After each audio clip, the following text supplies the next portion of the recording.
21 April প্রথম দফার vote শেষ হয়ে গেছে আর 29 এপ্রিল রয়েছে শেষ দফা বা দ্বিতীয় দফার ভোট। আর তাতে নিরাপত্তায় একেবারে কড়াকড়ি কমিশনের।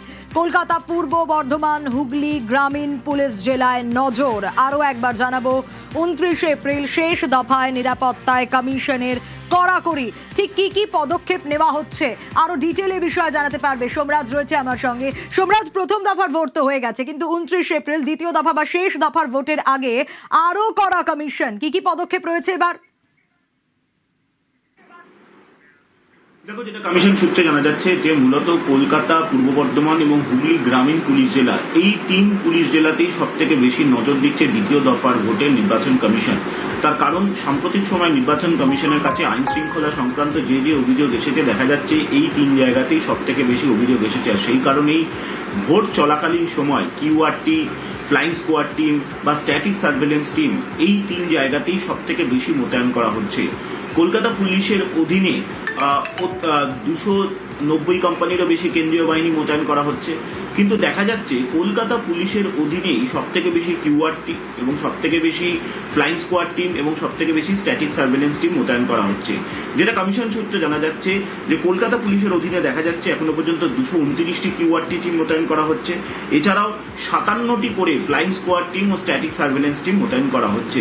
প্রথম দফার ভোটেও আমরা দেখেছিলাম যে ফ্লাইং স্কোয়াড টিম এবং স্ট্যাটিক সার্ভেলেন্স টিম, এই দুটি টিম পৃথক পৃথক করে গঠন করা হয়েছিল, যে যখনই কোথাও থেকে কোনো এলাকা থেকে অশান্তির খবর চলে আসবে, সঙ্গে সঙ্গে এই দুই টিম সেই জায়গায় পৌঁছে যাবে।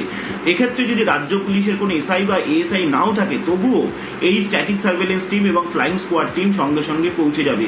এই দুই টিম 4 জন করে পৃথক জওয়ান নিয়ে তৈরি করা হবে, অর্থাৎ 4 জন মোট 8 জন কেন্দ্রীয় বাহিনীর জওয়ান থাকবে, যারা দক্ষ অফিসার থাকবেন, যারা আইন শৃঙ্খলা পরিস্থিতি নিয়ন্ত্রণে আনতে সক্ষম, তাদেরকেই এই টিমে রাখা হয়েছে।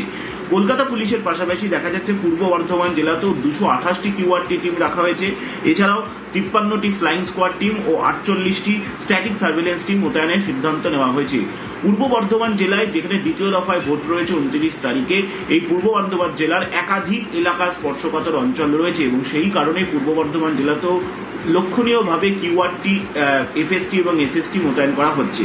এছাড়াও হুগলি গ্রামীণ পুলিশ জেলার অধীনেও দেখা যাচ্ছে একাধিক এলাকা স্পর্শকাতর এলাকা রয়েছে, একাধিক বুথ স্পর্শকাতর বুথ হিসেবে চিহ্নিত রয়েছে এবং সেই কারণে হুগলি গ্রামীণ পুলিশ জেলার অধীনেও এখনো পর্যন্ত 204টি কিউআরটি টিম মোতায়েনের সিদ্ধান্ত নেওয়া হয়েছে। এছাড়াও 39টি ফ্লাইং স্কোয়াড টিম এবং 43টি স্ট্যাটিক সার্ভেলেন্স টিম মোতায়েন করা হয়েছে।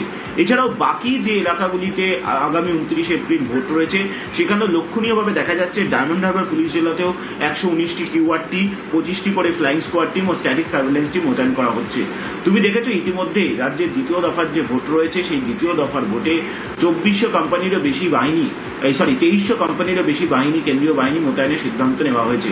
যার মধ্যে দেখা গেছে দক্ষিণ 24 পরগনা জেলায় সব থেকে বেশি কেন্দ্রীয় বাহিনী মোতায়েন করা হয়েছে।